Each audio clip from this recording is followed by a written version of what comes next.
വിശുദ്ധ മത്തായിയുടെ സുവിശേഷം 15 മുതൽ. ഈ ജനം അധരം കൊണ്ട് എന്നെ ബഹുമാനിക്കുന്നു, എങ്കിലും അവരുടെ ഹൃദയം എന്നെ വിട്ട് അകന്നിരിക്കുന്നു. മാനുഷ്യകൽപ്പനകളായ ഉപദേശങ്ങൾ അവർ പഠിപ്പിക്കുന്നതുകൊണ്ട് എന്നെ വ്യർത്ഥമായി ആരാധിക്കുന്നു.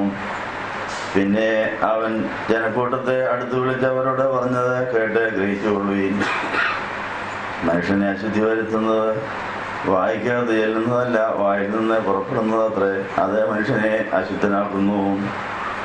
അപ്പോൾ ശിഷ്യന്മാർ അടുത്ത് വന്ന്, പരീശന്മാർക്ക് ഈ വാക്ക് കേട്ട് ഇടർച്ചയുണ്ടായിരിക്കുന്നു എന്ന് അറിയുന്നുവോ എന്ന് ചോദിച്ചു.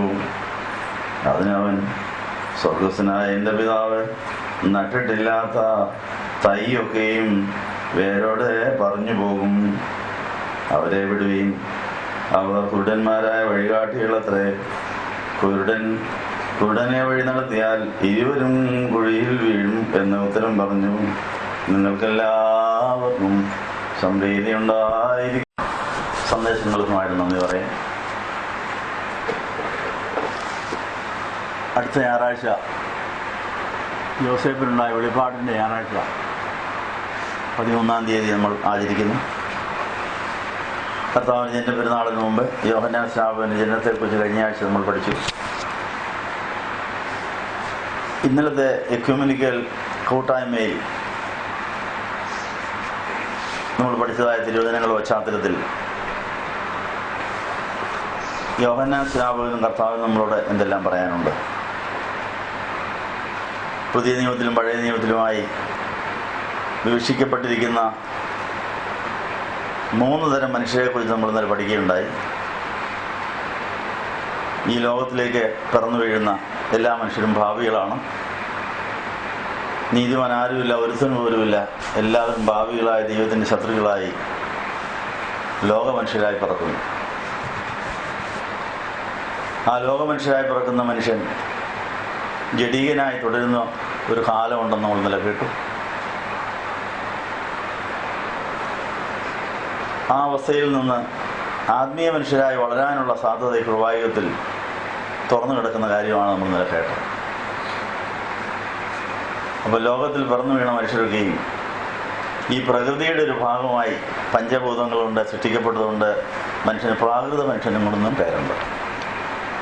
പിറന്നു വീഴുന്ന മനുഷ്യനെ ലോകമനുഷ്യൻ, ലോകത്തിലെ പഞ്ചഭൂതങ്ങൾ കൊണ്ട് സൃഷ്ടിക്കപ്പെട്ടിരിക്കുന്ന മനുഷ്യനെ പ്രാകൃത മനുഷ്യൻ എന്നും പറയും.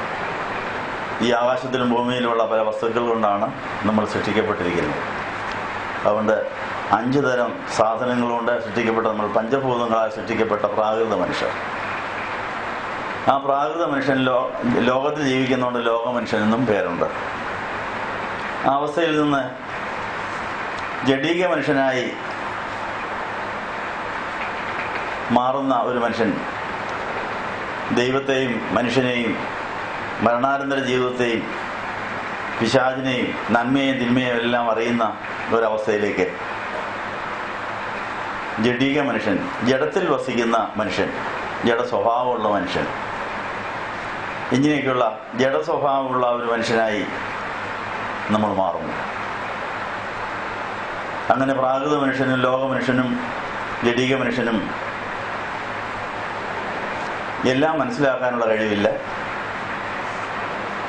അവർക്ക് അവരുടേതായ ചില ജന്മസ്വഭാവങ്ങൾ കാണും. 1-ാം ജന്മത്തിൽ കൂടെ ജന്മനാ ലഭിച്ചിരിക്കുന്ന പല സ്വഭാവങ്ങൾക്കനുസരിച്ചാണ് ഇവർ ജീവിക്കുന്നത്. ഈ പ്രകൃതിയിൽ കാണുന്ന എല്ലാ ജീവജാലങ്ങളും ജന്മസ്വഭാവം അനുസരിച്ച് ജീവിക്കുന്നു. അതിന് ആ സ്വഭാവത്തിനെതിരായി ജീവിക്കാൻ സാധ്യമല്ല. അതങ്ങനെയേ ജീവിക്കുകയുള്ളൂ. അത് ജന്മം കൊണ്ട് ലഭിച്ച സ്വഭാവമാണ്. അതുപോലെ തന്നെ ഈ ലോകത്തിലെ പക്ഷി മൃഗാദികൾ ജീവിക്കുന്നത് പോലെ ജഡമനുഷ്യൻ, ജഡീക മനുഷ്യൻ ജന്മസ്വഭാവം അനുസരിച്ച് 1-ാം ജന്മത്തിലെ സ്വഭാവം അനുസരിച്ച് ജീവിക്കുന്നു. അങ്ങനെയുള്ള ജഡമനുഷ്യന് ആത്മീയനാകാനുള്ള സാധ്യത ഉണ്ടെന്നാണ് സുവിശേഷം നമ്മളെ പഠിപ്പിക്കുന്നത്. അതിനൊന്നുകൂടെ ജനിക്കണമെന്നാണ് കർത്താവ് പഠിപ്പിച്ചത്. 1-ാമത് ജനനം കൊണ്ട് മനുഷ്യനെ ദൈവത്തെ പ്രസാദിപ്പിക്കാനോ ദൈവത്തെ അറിയാനോ സാധ്യമല്ല.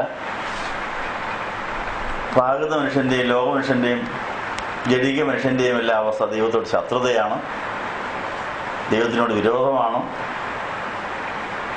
എന്നൊക്കെയുള്ള കാര്യങ്ങൾ നമ്മൾ ഇന്നലെ കേൾക്കുകയുണ്ടായി. എന്നാൽ ഈ പ്രാകൃത മനുഷ്യനും ലോക മനുഷ്യനും ജഡീക മനുഷ്യനും ഒക്കെ ഒന്നുകൂടെ ജനിക്കാനുള്ള ഒരു അവസരമാണ് ദൈവം നൽകിയത്. ജനനം സൗജന്യമായി ലഭിക്കുന്ന ഒരു ദാനമാണ്. നമ്മളാരും ആവശ്യപ്പെട്ടില്ല. നമ്മുടെ മാതാപിതാക്കൾ നമ്മൾ ജനിച്ചത് അവരുടെ സ്നേഹത്തിൽ, അവരിൽ നമ്മൾ ജനിച്ചു. അവരുടെ എല്ലാ ഗുണങ്ങളോടും കൂടിയാണ് നമ്മൾ ജനിച്ചിരിക്കുന്നത്. അവരുടെ ബലഹീനതകളോടും അവരുടെ എല്ലാ സ്വഭാവങ്ങളോടെ നമ്മൾ ജനിച്ചിരിക്കുന്നു. സ്വർഗത്തിലെ പിതാവിൽ നിന്ന് നമുക്ക് രണ്ടാമത് ജനിക്കാനുള്ള സാധ്യതയുണ്ട്. അതില്ല ദൈവരാജ്യം കാണാനോ അതിൽ പ്രവേശിക്കാനോ സാധ്യമല്ലെന്ന് യോഹന്നാന്റെ സുവിശേഷം 3-ാം അധ്യായത്തിൽ നമ്മൾ വായിക്കും. നമ്മുടെ മാമോദീസായിലൂടെ ആ വീണ്ടും ജനനത്തിൻ്റെ അനുഭവം തുടങ്ങുന്നു എന്നുള്ള കാര്യവും സഭ നമ്മളെ പഠിപ്പിക്കുന്നു. പക്ഷെ അത് അപൂർണതയിൽ നിൽക്കുന്ന ഒരു കാലവുമുണ്ട്. ദൈവരാജ്യം കാണാം, ദൈവരാജ്യത്തിലേക്ക് ഒരു ദിവസത്തെ പ്രാണൻ പ്രവേശിക്കാം, ബാക്കി പാതാളത്തിലാകാം. അങ്ങനെ പാതാളത്തിലും ഭൂമിയിലും പർദീസായിലും സ്വർഗത്തിലുമായി നീണ്ടു കിടക്കുന്ന ഒരു ജീവിയാണ് മനുഷ്യൻ. പാപം ചെയ്ത് മരിക്കുന്നതായ ദേഹി പാതാളത്തിലെത്തുന്നു, ശരീരം ഭൂമിയിൽ ജീവിക്കുന്നു. ദൈവേഷ്ടപ്രകാരം വീണ്ടും ജനത്തിന്റെ അനുഭവത്തിൽ ദൈവരാജ്യം കണ്ട് ദൈവരാജ്യത്തിലേക്ക് പ്രവേശിച്ച് വിശ്വസിച്ച് പ്രത്യാശയിൽ ദൈവസ്നേഹത്തിൽ യേശുവിൻ്റെ കുരിശെടുത്ത് യേശുവിൻ്റെ കുരിശിൻ്റെ പാതയിൽ സഞ്ചരിക്കുന്ന ഒരു പ്രാണൻ 24 മണിക്കൂർ ജീവിച്ചു കഴിയുമ്പോൾ ദൈവത്തിൽ ആശ്രയിച്ചാണ് ജീവിച്ചതെങ്കിൽ അത് പർദീസായിലേക്ക് പ്രവേശിക്കുന്നു. അത് പർദീസായുടെ ഉടയവനായ കർത്താവിൻ്റെ ഉള്ളിൽ എത്തിച്ചേർന്ന് അവിടെ വസിക്കുന്നു എന്ന് നമ്മൾ വിശ്വസിക്കുന്നു. നമ്മുടെ ശരീരത്തിൽ നിന്ന് വേർപെടുന്ന പ്രാണൻ, ജീവൻ ശരീരത്തിൽ നിന്ന് വേർപെട്ടാലും അത് യേശുവിന് വേണ്ടിയാണ് ജീവിച്ചതെങ്കിൽ, യേശുവിന് വേണ്ടി യേശുവിനോടുകൂടിയാണെങ്കിൽ സ്വർഗാരോഹണം ചെയ്തിരിക്കുന്ന ഉയർത്തെഴുന്നേറ്റ യേശുവിന് ശരീരത്തിൽ ആ പ്രാണൻ എത്തിച്ചേരുമെന്ന് കൊലോസ്യർ 3-ാം അധ്യായത്തിൽ നമ്മൾ വായിച്ചിട്ടുണ്ട്. അങ്ങനെ നമ്മുടെ എല്ലാ ദിവസത്തെയും പ്രാണൻ യേശുവിൻ്റെ ദേഹിയിൽ എത്തിച്ചേർന്നാൽ, യേശുവിൻ്റെ ശരീരത്തിൽ എത്തിച്ചേർന്നാൽ എല്ലാം കൂടെ ചേർന്ന് എല്ലാ വിശ്വാസികളുടെയും പ്രാണൻ ഒന്നിച്ചു ചേർന്ന് ഈ സ്വർഗീയ മണവാളനായ യേശുവിൻ്റെ വധുവായി തീരുമെന്ന് നമ്മൾ വിശ്വസിക്കുന്നു. അങ്ങനെ കർത്താവിൻ്റെ മണവാട്ടിയായി തീരാനുള്ള സഭയുടെ ശരീരത്തിൻ്റെ ഒരു കോശമായിട്ടെങ്കിലും നമുക്ക് ആയിത്തീർന്നിട്ട് ശരീരത്തിൻ്റെ ഭാഗമാകാനുള്ള വിളി, അതാണ് സുവിശേഷത്തിലെ ഏറ്റവും വലിയ വിളി. നമ്മൾ ആ വിളി കേട്ടോ, ആ വിളി അനുസരിച്ചോ, അതനുസരിച്ച് നമ്മുടെ ഇത്രയും നാളത്തെ പ്രാണൻ മുഴുവനും ഉയർത്തെഴുന്നേറ്റ് യേശുവിൻ്റെ മാറിലെത്തിയോ, സ്വയാശ്രയത്തിൽ പാതാളത്തിൽ പോയ പ്രാണനെ വീണ്ടെടുക്കാനുള്ള കാത്തിരിപ്പ് തുടരുന്നുണ്ടോ, അതോ നിന്നുപോയോ? ഇങ്ങനെയൊക്കെയുള്ള പല അവസ്ഥകളിൽ നമ്മളാകാമെന്നുള്ള കാര്യം നമ്മൾ കേട്ടു. സങ്കേതഭവനത്തിൽ വരുന്നവരുടെ നിലവാരം അളക്കാൻ സ്വയപരിശോധനാ സഹായം എന്ന് പറഞ്ഞൊരു പുസ്തകം കിട്ടാറുണ്ട്. 32 ചോദ്യങ്ങളിലൂടെ പ്രാകൃത മനുഷ്യനെയും ജഡീക മനുഷ്യനെയും ആത്മീയ മനുഷ്യനെയും എല്ലാം വിവേചിച്ച് ഇനം തിരിച്ചവിടെ എഴുതിയിട്ടുണ്ട്. നമ്മൾ ഏതിനമാണ് നമുക്ക് തന്നെ പരിശോധിച്ചറിയാൻ ആ ചോദ്യോത്തരങ്ങൾ സഹായകരമാണ്. പ്രാർത്ഥിച്ചുകൊണ്ട് അത് വായിച്ചാൽ ആ വചനങ്ങൾ നമ്മൾ ആരാണ് എത്തരമായി നമുക്ക് ബോധ്യമാക്കിത്തരും. അങ്ങനെ നമുക്ക് ആത്മീയരായി സകലത്തെയും വിവേചിപ്പാനും ആരാലും വിവേചിക്കപ്പെടാതെ ക്രിസ്തുവിൽ മറിഞ്ഞിരിക്കാനും സാധിക്കുന്ന ഒരവസ്ഥയുണ്ടെന്നുള്ള കാര്യം ഇന്ന് നമ്മൾ വായിച്ചു കേട്ട കൊരിന്ത്യർ ലേഖനത്തിൽ നമ്മൾ കേട്ടു. ആത്മീയൻ സകലത്തെയും വിവേചിക്കുന്നതാൻ ആരാലും വിവേചിക്കപ്പെടുന്നില്ല എന്നുള്ള കാര്യം. അപ്പോൾ നമ്മൾ 100% ആത്മീയരായാൽ അവരുടെ സ്വഭാവ വിശേഷങ്ങളെക്കുറിച്ച് നമ്മൾ കേൾക്കുകയുണ്ടായി. അവർ പ്രാർത്ഥിക്കുന്നവരും വചനമനുസരിക്കുന്നവരും വിനയമുള്ളവരും ദൈവത്തെ പ്രസാദിപ്പിക്കുന്നവരും അങ്ങനെ യേശുവിൻ്റെ സ്വഭാവമുള്ളവരായി തീരും എന്നാണ് നമ്മൾ ഇന്നലെ കേട്ട കാര്യം. അപ്പം ആത്മീയരായാൽ അവരെ ആർക്കും മനസ്സിലാവുക എന്നുള്ള കാര്യം ഇന്ന് കേട്ട കാര്യം. അങ്ങനെയാണ് ആത്മീയരാകണോ? ആത്മീയരായാൽ അവരെ ആർക്കും മനസ്സിലാവുകയില്ലെന്നവർ, അവർക്ക് ദൈവം ഒരു മറ കൊടുക്കും. അങ്ങനെയുള്ളവരെ തെറ്റിദ്ധരിക്കും. ആത്മീയനകത്തിരുന്നുകൊണ്ട് എല്ലാവരെയും മനസ്സിലാക്കുകയും ചെയ്യും. അവരെല്ലാവരെയും മനസ്സിലാക്കിക്കൊണ്ട് ഇടപെടുകയുള്ളൂ. ആരാണെന്നും ആരല്ലെന്നും മനസ്സിലാക്കിക്കൊണ്ട് ആയിരിക്കും അവരിടപെടുന്നത്. ആത്മീയരെ ആർക്കും പിടികിട്ടുകയില്ല. 100% ആത്മീയനായ ലോകത്തിൽ ജീവിച്ച യേശുക്രിസ്തു പൂർണ്ണ ദൈവവും പൂർണ്ണ മനുഷ്യനുമായിരുന്നു. ഈ ലോകത്തിൽ ജീവിച്ച യേശുവിനെ പോലെ ആത്മീയൻ വേറെ ആരുമില്ല. ദൈവം തന്നെ മനുഷ്യനായി വന്ന് ജീവിച്ചതാണ്. പക്ഷേ യേശുവിനെ എത്ര പേർക്ക് മനസ്സിലായി?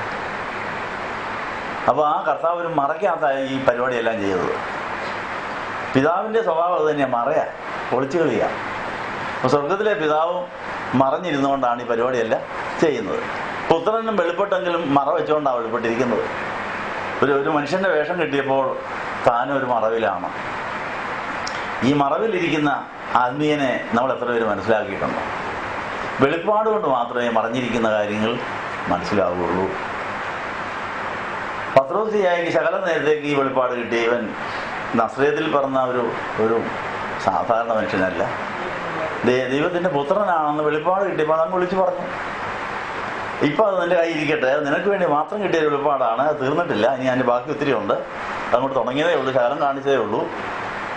അത് നിന്റെ വളർച്ചയ്ക്ക് വേണ്ടി തന്നിരിക്കുന്ന, വിശ്വാസത്തിന് വേണ്ടി തന്നിരിക്കുന്ന ഒരു വെളിപ്പെടുത്തലാണ്. അത് തുടങ്ങിയതേ ഉള്ളൂ. ഇപ്പം അതാരോടും പറയണ്ട, അത് നീ ഉള്ളിൽ സംഗ്രഹിച്ചു വെച്ച് അതിന്റെ പൂർണ്ണതയ്ക്ക് വേണ്ടി പെന്തിക്കോസ്തയുടെ അനുഭവം വരെ കാത്തിരിക്കണമെന്നാണ് പറയുന്നത്. പരിശുദ്ധാത്മ നിറവ് വരെ യേശുക്രിസ്തുവിനെ കുറിച്ചുള്ള ഈ വെളിപ്പാട് സൂക്ഷിച്ചു വെച്ച് വളർത്തി പ്രയോജനപ്പെടുത്തി പെന്തിക്കോസ്തയിലായി കഴിയുമ്പോൾ എല്ലാവരും പറയുന്ന പരുവത്തിലാകുമെന്ന് പറഞ്ഞു. അങ്ങനെ മറഞ്ഞിരുന്ന് വളരേണ്ട ഒരു കാലം നമുക്കുണ്ടെന്ന് നമ്മൾ കേട്ടു. ഈ കർത്താവിൻ്റെയും യോഹന്നാൻ സ്നാപകന്റെയും ജീവിതത്തിൽ നിന്ന് പഠിക്കാനുള്ള പാഠം എന്താണ്? സ്ത്രീകൾ ജനിച്ചുള്ളതിലേക്കും മഹാനായ യോഹന്നാൻ സ്നാപകന് പരിശുദ്ധാത്മാവിൽ ഗർഭത്തിൽ വെച്ച് തന്നെ അറിയാൻ കഴിഞ്ഞു. ഗർഭത്തിൽ വെച്ച് തന്നെ ഈ യേശു ക്രിസ്തുവിനെ തിരിച്ചറിയാൻ സാധിച്ചു. അവർ ആനന്ദിക്കാനിടയായി, സന്തോഷിക്കാനിടയായി. ഒരു സ്കൂളിലും പോകാതെ പഠിക്കേണ്ട പാഠമെല്ലാം തന്നെ പഠിച്ചു. വേദോത്സവം മുഴുവൻ തന്നെ പഠിച്ചു. അങ്ങനെ ഒറ്റയ്ക്ക് എല്ലാ കാര്യവും സാധിച്ച് മരുഭൂമിയിൽ വളർന്ന ശേഷം കൃത്യസമയത്ത് ദൈവശബ്ദം കേട്ട് കർത്താവിന് വഴിയൊരുക്കാൻ വന്നു. ആ വഴിയൊരുക്കി ഞാനോ പറയണോ അവനോ പറയണോ എന്ന് പറഞ്ഞ വഴിമാറി കൊടുത്ത് കൃത്യസമയത്ത് ഈ ഭൂമിയിൽ നിന്ന് മാറ്റപ്പെടുകയും ചെയ്തു. അങ്ങനെ ഈ ഭൂമിയിൽ ഒന്നാം ജനനം കൊണ്ട് മഹാനായി തീർന്ന, ഏറ്റവും വലിയ മഹാനായി തീർന്ന യോഹന്നാനും പറയാനുള്ള കാര്യം രണ്ടാം ജനനം കൊണ്ട് മാത്രമേ കർത്താവിൻ്റെ സ്വന്തമാകാനൊക്കെ ഉള്ളൂ. കർത്താവിൻ്റെ തലയോട് ചേരുന്ന ഉടലാകാൻ സാധിക്കുള്ളൂ എന്നുള്ള കാര്യവും പഠിപ്പിച്ചു. യോഹന്നാൻ പഠിപ്പിക്കുന്ന മറ്റൊരു കാര്യം എന്താണോ, യോഹന്നാൻ വളരെ പരിജ്ഞാനത്തോടെയാണ് തൻ്റെ പ്രസംഗം നടത്തിയത്. ആദ്യം മാനസാന്തരപ്പെടുന്നവരോട് പ്രസംഗിച്ചുള്ളൂ. അപ്പോൾ ഈ ലോകത്തിൽ മാനസാന്തരപ്പെടുന്ന ഇനമുണ്ട്, പെടാത്ത ഇനമുണ്ട്. ഒത്തിരി നാൾ കഴിഞ്ഞ് മാനസാന്തരപ്പെടുന്നവരുണ്ട്. ജീവിതത്തിൻ്റെ അവസാന ഘട്ടത്തിൽ മാത്രം മാനസാന്തരപ്പെടുന്നവരുണ്ട്. യേശുവിന് ഈ ബോധം ഉണ്ടായിരുന്നു. യേശുവിൻ്റെ പ്രസംഗവും ശൈലികളും അങ്ങനെ തന്നെയായിരുന്നു. എത്ര പ്രസംഗം കേട്ടാലും ചൊവ്വാകില്ലാത്ത ഒരാൾ എൻ്റെ കൂടെ ഉണ്ടെന്ന് എനിക്കറിയാമായിരുന്നു. ഇതാ നാശയോഗ്യനാണെന്നറിയാം. അവൻ്റെ കയ്യിൽ നാശയോഗ്യമായ പണി ചെയ്യാൻ ആ പണി തന്നെ അവനെ ഏൽപ്പിച്ചു. നാശയോഗ്യൻ്റെ കയ്യിൽ നാശയോഗ്യമായ തന്നെ ചെയ്യാൻ അതിനുള്ള പണിയെല്ലാം അവനെ ഏൽപ്പിച്ചു കൊടുത്തു. എന്നാൽ ഇനി നശിച്ചോളാൻ പറഞ്ഞുമില്ല. അവന് വേണേ രക്ഷപ്പെടാൻ വേണ്ടി അവസരവും കൊടുത്തു. ദൈവം അവനെ നശിപ്പിച്ചെന്ന് പറഞ്ഞില്ല. അവൻ രക്ഷപ്പെടാനുള്ള എല്ലാ അവസരവും കൊടുത്തു. പക്ഷേ അവനത് പ്രയോജനപ്പെട്ടില്ല. അവസാനം അവൻ ആത്മഹത്യ ചെയ്തു പോയി. കർത്താവ് അതിൻ്റെ തടസ്സം നിന്നില്ല. ആത്മഹത്യ ആളിൻ്റെ കയർ പൊട്ടിക്കാനും മുറിച്ചിടാനൊന്നും പോയില്ല. എന്താ, കയർ പൊട്ടി താഴെ വീണപ്പോഴേ കർത്താവ് ഒന്നും ചെയ്തില്ല. ആ കുറ്റിയെ വീഴാൻ നേരത്ത് കുറ്റിയെ നമ്മൾ മാറ്റി കൊടുത്തില്ല. കുറ്റിയെ തന്നെ വീണിട്ടെന്ന് വിചാരിച്ചു. അപ്പോൾ 3.5 കൊല്ലം കർത്താവിൻ്റെ കൂടെ നടന്നെങ്കിലും രക്ഷപ്പെടാത്ത ഒരാളുണ്ടായിരുന്നു. കർത്താവിന് അതും അറിയാമായിരുന്നു. കർത്താവിൻ്റെ ഒന്നാമത്തെ പ്രസംഗത്തിൽ മാനസാന്തരപ്പെട്ടവരുണ്ട്. കർത്താവിനെ കണ്ടപ്പോൾ തന്നെ അതെൻ്റെ സ്വന്തമായവരുണ്ട്. ആരാണെന്ന് അറിയാമോ? യോഹന്നാൻ. കർത്താവിനെ കണ്ടപ്പോൾ ഇതാ ലോകത്തിൻ്റെ ഭാഗത്ത് വയ്ക്കുന്ന കുഞ്ഞാണെന്ന് പറഞ്ഞപ്പോൾ യോഹന്നാൻ സ്നാപകന്റെ ശിഷ്യനായിരുന്ന ഒരു ശിഷ്യൻ യോഹന്നാൻ ഓടിച്ചെന്ന് അയാളെ സ്വീകരിച്ചു. പിന്നെ അവിടെ നിന്ന് മാറിയിട്ടില്ല. അപ്പോൾ ആ യോഹന്നാന്റെ ഹൃദയം മാത്രമാണ് ആദ്യമായി പിതാവ് തുറന്നു കൊടുത്തത്. ആർക്ക് വേണ്ടി? പുത്രന്റെ കർത്താവിന് വേണ്ടി. അപ്പോൾ ദൈവം പിതാവായ ദൈവം ഹൃദയം തുറന്നാലേ നമുക്ക് ശരിക്കും വിശ്വസിക്കാനും ആശ്രയിക്കാനും ഒക്കെ സാധിക്കുകയുള്ളൂ. അത് ദൈവകൃപയെ ആശ്രയിച്ചിരിക്കുന്ന ഒരു കാര്യമാണ്. അതുകൊണ്ട് എല്ലാവരുടെയും ഹൃദയമൊന്നും പിതാവ് തുറക്കുകയൊന്നുമില്ല. അതിൻ്റെ പല കാരണമില്ല. പല ഇനമായ ഹൃദയങ്ങൾ. അതുകൊണ്ട് പിതാവായ ദൈവം ഹൃദയം തുറന്നെങ്കിലേ വചനം കേൾക്കുമ്പോൾ അത് വിശ്വസിക്കാനും അനുസരിക്കാനും സാധിക്കുകയുള്ളൂ എന്നുള്ളൊരു കാര്യം. അതുകൊണ്ട് പ്രസംഗിക്കുന്നവരും പ്രസംഗം കേൾക്കുന്നവരും വിചാരിച്ചോണം എല്ലാവരും വിശ്വസിക്കുകയില്ല, എല്ലാവരും അനുസരിക്കുകയില്ല, എല്ലാവർക്കും ഇത് മനസ്സിലാകുകയില്ല. എന്നാൽ എല്ലാവരും അറിയിക്കുകയും വേണം, ന്യായവിധിക്കുകയില്ല. അപ്പോൾ എല്ലാവരും മാനസാന്തരപ്പെടാനൊന്നും അല്ല പ്രസംഗിക്കുന്നത്. നശിക്കേണ്ടവൻ നശിക്കാനും രക്ഷപ്പെടേണ്ടവൻ രക്ഷപ്പെടാനും അവസരം കൊടുക്കുകയാണ്. അറിഞ്ഞില്ല കേട്ടില്ല എന്നൊന്നും ആരും പറയരുത്. ന്യായവിധിയുണ്ട് എല്ലാവർക്കും. അപ്പോൾ ന്യായവിധിക്ക് വേണ്ടിയും കൂടിയാണ് പ്രസംഗം. അത് ദൈവാത്മാവ് പറയുന്ന മുൻഗണനാക്രമത്തിൽ വേണം പ്രസംഗിക്കാൻ. അല്ല അറിയാവുന്ന മുഴുവൻ പഠിപ്പിക്കുന്നതല്ല പ്രസംഗം. സ്കൂളിലെ ടീച്ചറും ദൈവരാജ്യ ടീച്ചറും തമ്മിലുള്ള വ്യത്യാസം അതാണ്. സ്കൂളിലെ ടീച്ചർ സിലബസ് അനുസരിച്ച് ഞങ്ങൾ പഠിപ്പിച്ചു കൊടുക്കുക. ശമ്പളം കിട്ടണമെങ്കിൽ സിലബസ് അനുസരിച്ച് പഠിപ്പിക്കണം, ഒരു വ്യത്യാസമില്ല. ടീച്ചർ ഈ സിലബസ് അനുസരിച്ച് ഞങ്ങൾ പഠിപ്പിച്ചു കൊടുക്കുകയാണ്. എന്നാൽ ദൈവരാജ്യത്തിലെ ടീച്ചർ പഠിപ്പിക്കുന്നത് പരിശുദ്ധാത്മാവ് പറയുന്ന മുൻഗണനാക്രമത്തിലേ പഠിപ്പിക്കാവും. അറിയാവുന്ന എല്ലാം പഠിപ്പിക്കുന്നതല്ല പ്രസംഗം, സുവിശേഷ പ്രസംഗം. അന്ന് ആവശ്യമുള്ളത് മാത്രം പറയും. അന്ന് ഭാഗമായവർക്ക് വേണ്ടി, അന്ന് ഭാഗമായ കേസ്, അന്ന് ദൈവം അനുവദിച്ചിരിക്കുന്ന കാര്യം മാത്രമേ പ്രസംഗിക്കാവൂ. എല്ലാം അറിയാവുന്നില്ല. അങ്ങനെയുള്ള നിയന്ത്രണമുള്ളവരെ കൊണ്ട് സുവിശേഷം പ്രസംഗിപ്പിക്കുകയുള്ളൂ. അല്ലാത്തവർക്ക് ടീച്ചേഴ്സായിട്ട് പലതും പഠിപ്പിക്കുക. ഏതാ? ബൈബിൾ ക്ലാസ് പഠിപ്പിക്കുക. ബൈബിൾ ക്ലാസ് ബൈബിളിനെ കുറിച്ചുള്ള ക്ലാസ്സുകളാണ്. പക്ഷേങ്കിൽ സുവിശേഷ പ്രസംഗം എന്ന് പറയുന്നത് വന്നിരിക്കുന്നവരുടെ ആത്മീയ നിലവാരം വിവേചിച്ച് അവരാരാണെന്നും ആരല്ലെന്നും അവർ ഇന്നത്തെ നിലവാരം എന്നാന്ന് പറഞ്ഞ് ഇന്ന് ദൈവം അവരിൽ പ്രവർത്തിക്കാൻ ഉദ്ദേശിക്കുന്ന കാര്യത്തിൻ്റെ മുൻഗണനാക്രമത്തിൽ ദൈവം വെളിപ്പെടുത്തുന്നത് മാത്രമേ പറയാവൂ. അറിയാവുന്ന ചില കാര്യങ്ങൾ മറച്ചു വെക്കേണ്ടി വരും, ചിലത് അവ്യക്തമായി പറയേണ്ടി വരും, ചിലത് സൂചന മാത്രമേ കൊടുക്കാവൂ. കർത്താവിൻ്റെ പ്രസംഗങ്ങൾ പലതും ഉപമകളായി പറഞ്ഞതിൻ്റെ കാര്യം പറയേണ്ടത് പറയുകയും വേണം. എന്നാൽ എല്ലാവർക്കും മനസ്സിലാകരുതെന്ന് വിചാരിച്ചും കൂടിയാണ്. അത് മനസ്സിലായിട്ടുണ്ട്. കർത്താവിൻ്റെ ഉപമകൾ കാര്യം പറയേണ്ടത് പറഞ്ഞു, പക്ഷേ മനസ്സിലാക്കേണ്ടവൻ മനസ്സിലാക്കിയാൽ മതി, അല്ലാത്തവൻ മനസ്സിലാകണ്ടെന്ന് വിചാരിച്ചുകൊണ്ട് കൂടി എന്നാൽ അറിഞ്ഞില്ല എന്ന് പറയുകയായിരുന്നു. ചെവിയുള്ളവൻ കേൾക്കട്ടെ എന്ന് പറഞ്ഞ് അങ്ങനെ അങ്ങ് വിട്ടു പറയും. അപ്പോൾ എല്ലാം അറിയാമായിരുന്ന കർത്താവിൻ്റെ പ്രസംഗവും അങ്ങനെ തന്നെയായിരുന്നു. ഈ മർമ്മം പരിശുദ്ധാത്മാവിനെ പഠിപ്പിക്കേണ്ടിയിരിക്കുന്നു. യോഹന്നാൻ സ്നാപകന് ഈ മർമ്മം അറിയാമായിരുന്നു. താൻ മാനസാന്തര പ്രസംഗത്തിന് വന്നയാളാണ്. ആദ്യം മാനസാന്തരപ്പെടുന്നവരെ പ്രസംഗിച്ച് മാനസാന്തരപ്പെടുത്തിക്കൊണ്ടിരുന്നു. മാനസാന്തരപ്പെടുകയില്ലാത്ത ആരാണെന്നും ദൈവാത്മാവിന് അറിയാമായിരുന്നു. അങ്ങനെയുള്ളവരുടെ അവസാനം പ്രസംഗിച്ചു. മാനസാന്തരപ്പെടാത്ത ഒരാളിനോട് നീ ചെയ്യുന്നത് തെറ്റാണെന്ന് പറഞ്ഞ് അവൻ തല മുറിച്ചങ്ങ് വിട്ടു. തല മുറിച്ച് വിട്ടെന്ന് എന്താ? അപ്പോൾ ഏറ്റവും അവസാനത്തെ പ്രസംഗം ആരോടായിരുന്നു? അപ്പോൾ അത് ചൊവ്വാകുകയെന്ന് അറിഞ്ഞുകൊണ്ട് തന്നെയാണ്.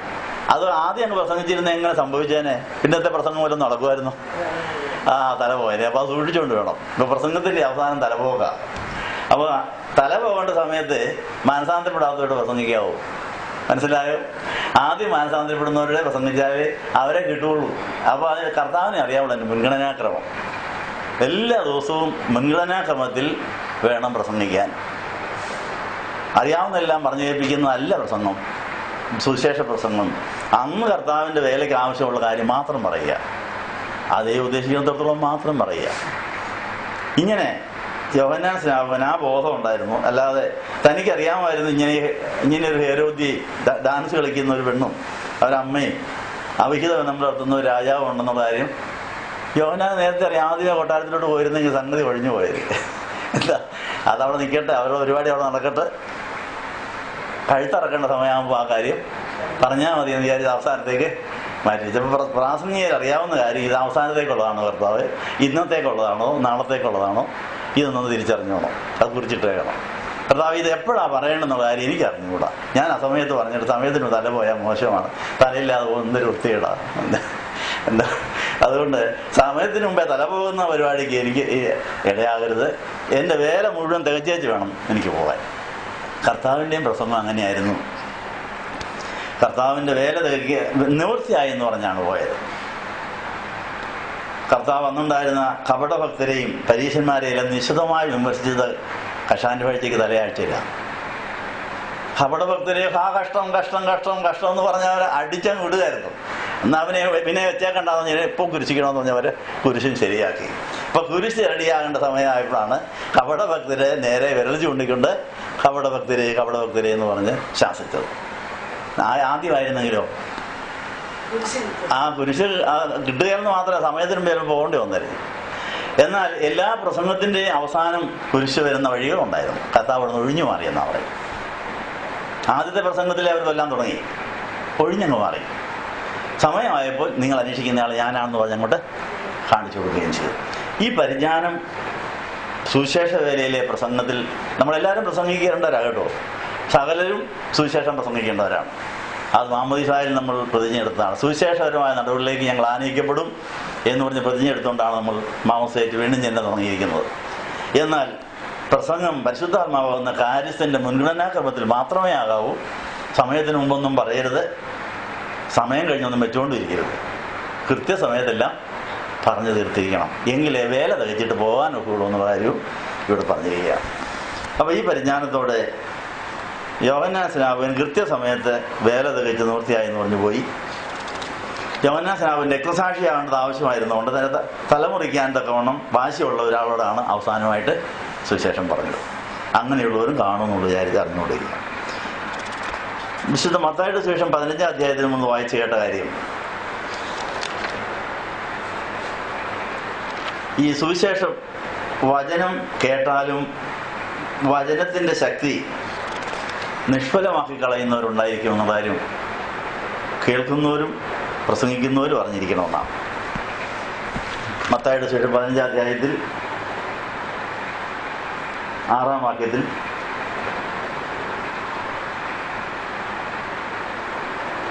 അപ്പനെ ബഹുമാനിക്കേണ്ട എന്ന് പറയുന്നു ചിലർ. ഇങ്ങനെ നിങ്ങളുടെ പാരമ്പര്യത്താൽ നിങ്ങൾ ദൈവവചനം ദുർബലമാക്കിയിരിക്കുന്നു. വേദോസ്തവത്തിലെ ചില വാക്യങ്ങൾ ദുർവ്യാഖ്യാനം ചെയ്തിട്ട് ഈ നിഗമനത്തിലെത്തിച്ചിരുന്നു അപ്പനെ ബഹുമാനിക്കേണ്ട. അപ്പനെ ബഹുമാനിക്കേണ്ടെന്ന് വേദോസ്തവത്തിൽ എഴുതിയിട്ടുണ്ടോ? ബഹുമാനിക്കണമെന്നാണ്. പക്ഷേ ഒരു കൂട്ടർ വായിച്ചപ്പോൾ അവർക്ക് അങ്ങനെയാ തോന്നിയത്. അപ്പം ഈ വേദോസ്തവം വായിക്കുമ്പോഴും കേൾക്കുമ്പോഴും സ്ഥാപിത താല്പര്യങ്ങൾക്ക് വേണ്ടി ഇതിനെ അംശീയമായി ഗ്രഹിക്കുന്നവരും ഇതിനെ കോട്ടിക്കളയുന്നവരും ഇതിനെ സ്വാർത്ഥ ലാഭത്തിനും സുഖത്തിനു വേണ്ടി കൂട്ടിച്ചേർക്കുന്നവരും ഉണ്ടാകാം എന്നുള്ളത് നിങ്ങൾ അറിഞ്ഞിരിക്കണം. എപ്പോഴാണ് അപ്പനെയും അമ്മയും ബഹുമാനിക്കേണ്ടെന്ന് ചിലർക്ക് തോന്നിയത്? മത്തായിയുടെ സുവിശേഷം 15-ാം അധ്യായത്തിൽ അനന്തരം യെരൂശലേമിൽ പരീശന്മാരും ശാസ്ത്രിമാരും യേശുവിൻ്റെ അടുക്കൽ വന്നു പറഞ്ഞത്, നിന്റെ ശിഷ്യന്മാർ പൂർവികന്മാരുടെ പാരമ്പര്യം ലംഘിക്കുന്നത് എന്ത്? അവർ ഭക്ഷിക്കുമ്പോൾ കൈ കഴുകുന്നില്ലല്ലോ. അപ്പോൾ യേശുവിനെയും യേശുവിൻ്റെ ശിഷ്യന്മാരുടെയും കുറ്റം കണ്ടുപിടിക്കാൻ വേണ്ടി പ്രസംഗം കേൾക്കാൻ വന്നവരുണ്ട്.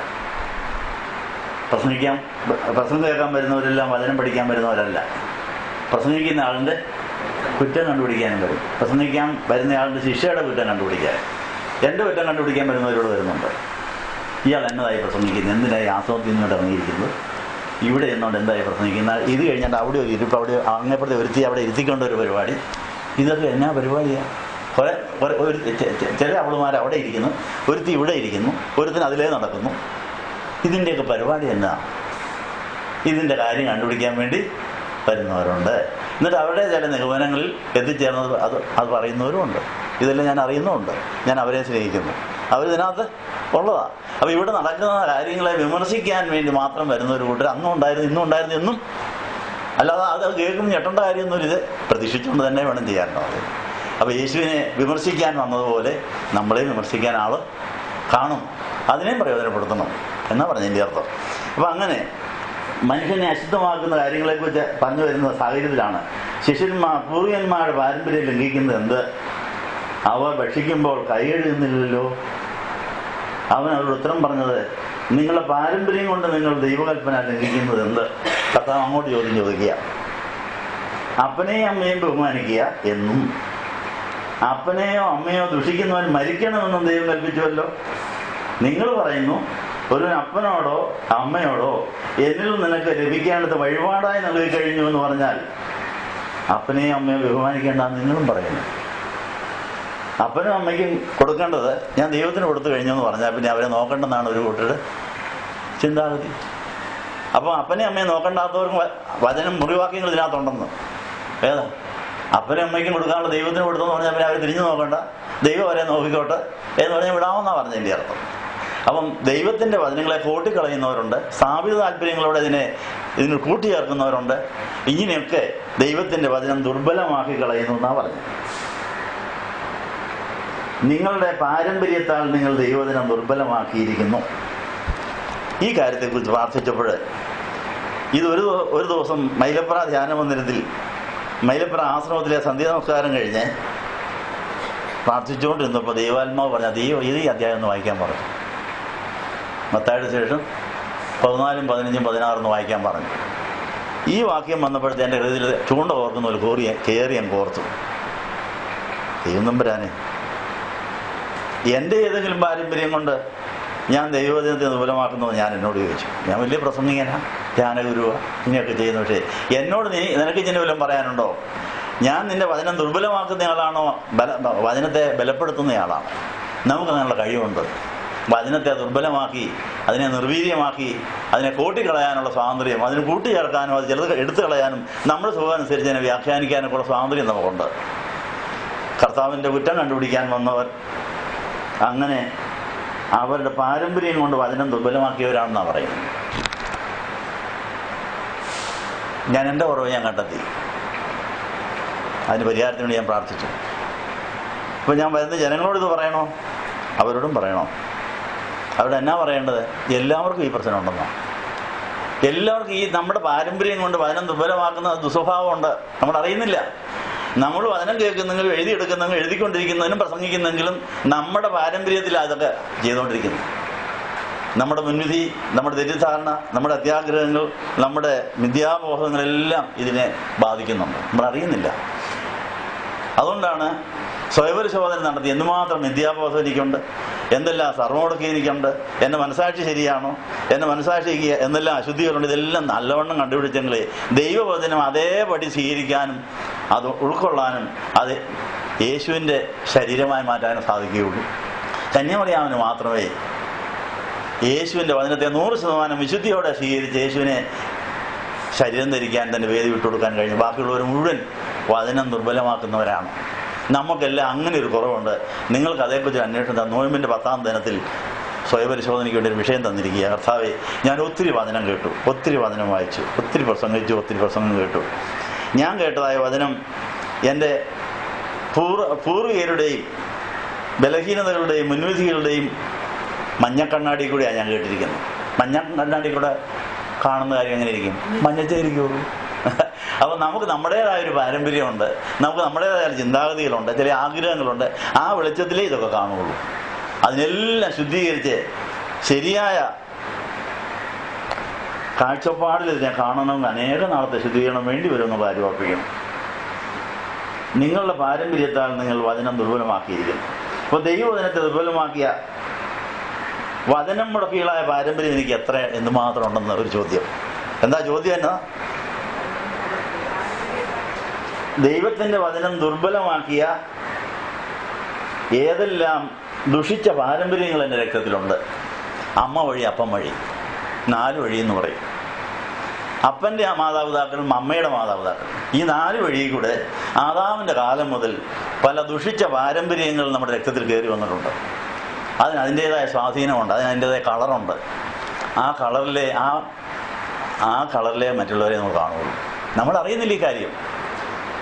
നല്ലവണ്ണം ശോധന ചെയ്ത് അത് 100% മാറിയതിന് ശേഷമേ വചനമായി നമുക്ക് 100% നിഷ്പക്ഷമായി ഉൾക്കൊള്ളാൻ സാധിക്കൂ എന്നുള്ള കാര്യം നമ്മൾ അറിഞ്ഞിരിക്കണം. അതിൻ്റെ സ്വയപരിശോധനയിൽ കിട്ടിയ മറുപടി എല്ലാവർക്കും ഈ പ്രശ്നമുണ്ട്, ഏറ്റക്കുറിച്ചിലുണ്ടെന്ന് മാത്രമേ ഉള്ളൂ. ഇതിൽ നിന്ന് ആരും വിമുക്തരല്ല. നീതിമാൻ ആരുമില്ല, ഒരുത്തൻ പോലുമില്ല. എല്ലാവരും പാപം ചെയ്ത് ദൈവദേശത്തില്ലാത്തവരായി. എല്ലാവരുടെയും മനസാക്ഷി ദുഷിച്ചതാണ്. ശുദ്ധ മനസാക്ഷിക്ക് വേണ്ടി ഒരു അപേക്ഷ മാത്രമാണ് നമ്മുടെ മാമോദീസ. അപേക്ഷ അവിടെ കിടപ്പുണ്ട്. അനുഭവം ഉണ്ടോ എന്നുള്ളത് എല്ലാ വർഷത്തെയും ബന്ധുക്കൂസി പെരുന്നാൾ കഴിയുമ്പോൾ മനസാക്ഷി 100% പൂർണ്ണതയായിക്കൊണ്ടേ ഇരിക്കാമെങ്കിൽ പരിശുദ്ധാത്മാവിൽ ഞങ്ങൾക്ക് ഞാൻ തോന്നിയിരിക്കുന്നു പറഞ്ഞ ആദ്യത്തെ സുന്നോദോസിൽ അന്നുണ്ടായിരുന്ന അപ്പോസ്തലന്മാർക്കും വിശുദ്ധന്മാർക്കും നല്ല തീരുമാനമെടുക്കാൻ കഴിഞ്ഞത് അവരുടെ തോന്നലുകൾ പരിശുദ്ധാത്മാവിന് തോന്നുന്ന പോലെ തന്നെ അവർക്കും തോന്നിയതുകൊണ്ടാണ് നല്ല തീരുമാനമെടുത്ത് പ്രശ്നങ്ങൾ പരിഹാരം ഉണ്ടാക്കുക. നമ്മുടെ തോന്നലിനെ നമുക്ക് വിശ്വസിക്കാനൊക്കെയില്ല. നമ്മുടെ തോന്നലിനകത്ത് പിശാചിൻ്റെ ആലോചനകൾ വരാം, മുൻവിധികൾ വരാം, തെറ്റിദ്ധാരണ വരാം, സംശയങ്ങൾ വരാം, ഒത്തിരി കാര്യങ്ങൾ ഇതിനകത്ത് വരാം. അതുകൊണ്ടാണ് എല്ലാം ശോധന ചെയ്യുന്ന നല്ലത് മാത്രമേ മുറിവ് പിടിക്കാവൂ എന്ന് പറയുന്ന കാര്യം. ഈ പശ്ചാത്തലത്തിൽ നമ്മുടെ ഈ വർഷത്തെ ഇപ്പം മാത്രം എടുത്ത ഒരു ചോദ്യമാണിത്. ഇതിനു മുമ്പിൽ ആയിരക്കണക്കിന് ചോദ്യങ്ങൾ കിടപ്പുണ്ട്. ഇതൊക്കെ വേണമെങ്കിൽ അന്വേഷിച്ച് സ്വയപരിശോധന നടത്തി മനസാക്ഷി ശുദ്ധമായിട്ട് വചനത്തെ വചനമായി തന്നെ ഉൾക്കൊണ്ട് ആ വചനത്തിൻ്റെ ജീവിത പങ്കാളിയാകാൻ സാധിക്കുമെന്നുള്ള കാര്യം പറഞ്ഞുകൊണ്ട് ഇന്നത്തെ ധ്യാനോട് സമാഹരിച്ചിരിക്കുകയാണ്. നമ്മളെല്ലാവരും പ്രാകൃതരും ജഡീകരും ലൗകികരും ഒക്കെയാണ്. ഏറ്റക്കുറച്ചിലുണ്ടെന്നേ ഉള്ളൂ. നമുക്ക് ആത്മീയരാകാൻ വഴി തുറന്നു കിടക്കുന്നു. പരിശുദ്ധാത്മാവിൽ 100% അറിയാമെങ്കിൽ, പ്രാണൻ മുഴുവൻ യേശുവിലാകാമെങ്കിൽ, കേൾക്കുന്ന വചനം വേറെ ആരെയും കുറ്റം വിധിക്കാനില്ല, ആരോടും പ്രസംഗിക്കാനുമല്ല, നമ്മളെ ശുദ്ധീകരിക്കാനാണെന്ന് പറഞ്ഞ് നമ്മളെ ശുദ്ധീകരണത്തിന് ഉപയോഗപ്പെടുത്തിയാൽ നമുക്ക് യേശുവിൻ്റെ തലയോട് ചേരുന്ന ഉടലാകാൻ സാധിക്കും. എന്നുള്ള ബോധത്തിൽ കർത്താവിൻ്റെ പരിശുദ്ധാത്മാവിനെ അനുസരിച്ച് നമ്മുടെ രക്ഷയ്ക്കും ശുദ്ധീകരണത്തിനും വെളിപ്പാടുകളെ മുഴുവൻ പ്രയോജനപ്പെടുത്തി ദൈവം കൽപ്പിക്കുമ്പോൾ ഇത് ആരുടെങ്കിലും പറയാൻ പറഞ്ഞാൽ അന്നേരം മാത്രം പറഞ്ഞ് അങ്ങനെ ജന്മസാവല്യം അടയുവാൻ നമുക്ക് പ്രാർത്ഥിക്കാം. ഞങ്ങളെ സ്നേഹിക്കുന്ന ദൈവമേ, ഈ നല്ല ദിവസത്തിനായി ഞങ്ങൾ നന്ദി പറയുന്നു.